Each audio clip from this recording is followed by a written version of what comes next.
all go through this, and we all go through this our own process of grieving and regret and all these things and emotions that we go through.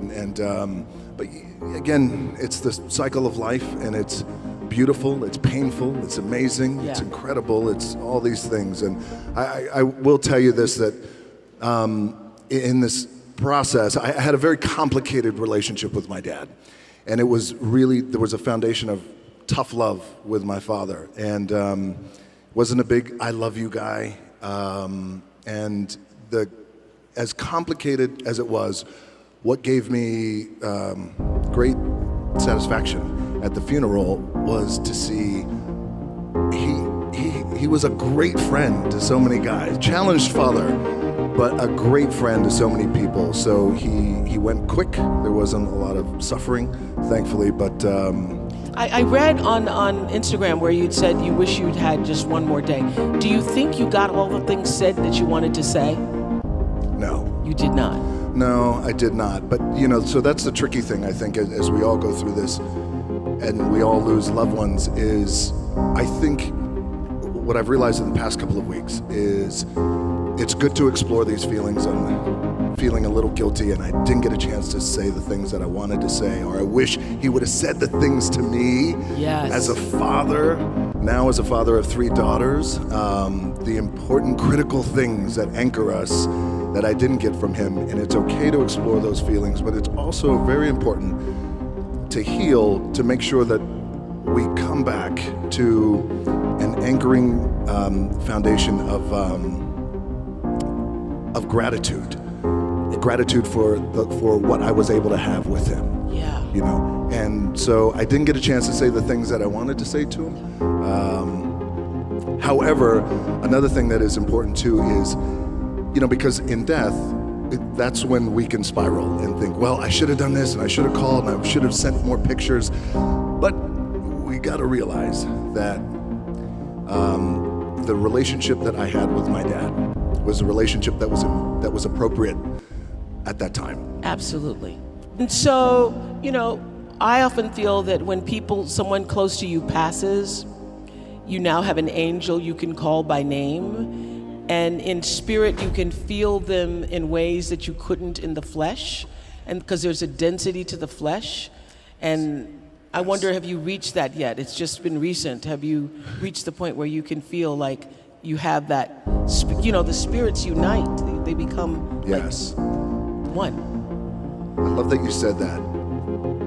I feel like the day he died, that night I went to bed, and I felt so, again, grateful and moved, like emotionally, like mana and energy, because I realized, like, oh wow, I have a new relationship with you.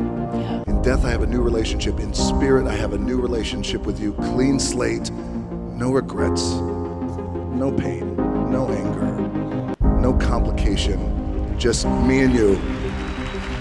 I love that. Back to my dad. My dad loved me with the small capacity in which he was capable of. So I learned from that, and so with my daughters, I want to be as full and as present with the love that I give them. Read that your father, you used to watch him in training, and he would say, if I'm gonna get up at 6 a.m., you're gonna get up at 6 a.m. So what do you think you got the most from him? Was it your work ethic? What was it? It was definitely my work ethic. My dad was a man who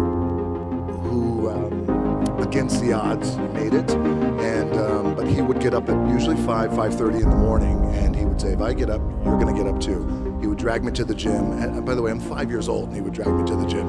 Yes, and I wouldn't work out, but he would just make sure that I was there and be with him, and that was our time that we could spend together. And but I would say my work ethic from my dad always said too that regardless of what you do in life and where you go, respect is going to be given when it's earned, and you have to go out and earn it every single day. I think part of the reason that both men and women are drawn to you is that beyond actually the buff exterior, in a world where masculinity is evolving, would you not say it's changing? Yes, it's completely changing. It's been a long time overdue. Yeah, and I would say that in this world, the reason why we love you so much is you've always seemed to be softer, comfortable with your softer side. Has that always been, or has that been a learning since your daughters? That's been a learning experience since my daughters were born, but that continues to evolve. It's a continued management and a growth thing but also being acutely, I think, empathetic. That was a big thing too, was just the power of empathy and really trying to be empathetic to not only my family but also people, but then also self-empathy too really helped me. And did you learn that through therapy? Because you've been pretty open about how going to therapy helped you when you were struggling to bet on yourself. I did learn that. It took time for me to learn that one because I had gone through my first bout of depression. I was 18 years old. After that, I think I was 23. Then after that was when I got a divorce. So it had been a learning experience through that. Therapy really helped me. How did therapy help make you more of the man you wanted to be? Once I understood that,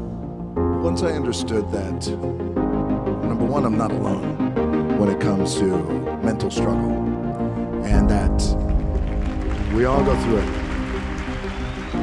Because growing up, being in a house, like my dad was tough love, so sharing feelings and emotions, I didn't have that. So I held everything in, and plus I was an only child. Were you the strong, silent type? I was the strong, silent type. Meanwhile, there was a lot of stuff happening going on in here. For me to become the man that I am today, fortunately, I'm not alone. But then the other side to that, it's like the A side, the B side, and maybe the most important side is to communicate and talk and get it out, and it's okay. Like your friend Brene Brown, who I love, yes. We talk about being vulnerable. Yes, it's about being vulnerable and the power of being vulnerable, and something that we shy away from. Certainly men. Yeah, and I think probably big men really do, because people put another kind of expectation on you when you're a big man. So men don't cry, so big men really don't cry. Big men really don't cry. You have to be tough through it all. You have to play through the pain and things like that. But, over the years you realize that A, it's unhealthy, and B,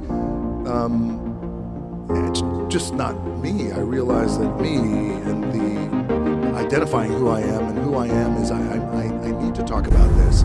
I need to talk about this. I need to talk about my issues, my fears, my depression, and it be okay. And so not only am I okay with it, but at times I actually enjoy it.